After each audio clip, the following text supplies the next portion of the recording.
Manoma, kad tai prietaisas skirtas vyrams prievartautojams bausti. Visas rėmas, ten, kur jis liečiasi su žmogaus kūnu, nusakstytas kyšančiomis vinimis, kurios tuojau pat pradeda lįsti į kūną, kada ant šios savotiškos kėdės sodinamas išrengtas nusikaltėlis.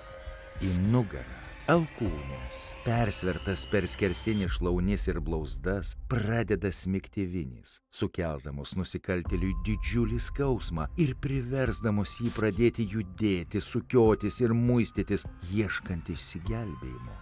Šitaip jam blaškantis ir skausmo pradeda veikti judri, ant grandinių pritaisyta apatinė prietaiso dalis, primenanti kėdės dugną su jame įtaisytų mediniu kuolu.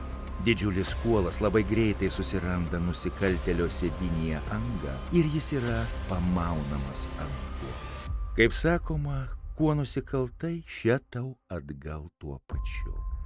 Nusikaltėliui sužalojamos žarnos ir jeigu jis po egzekucijos išlieka gyvas, dažniausiai galą gauna dėl infekcijos, kuri pribaigia nenaudėlį.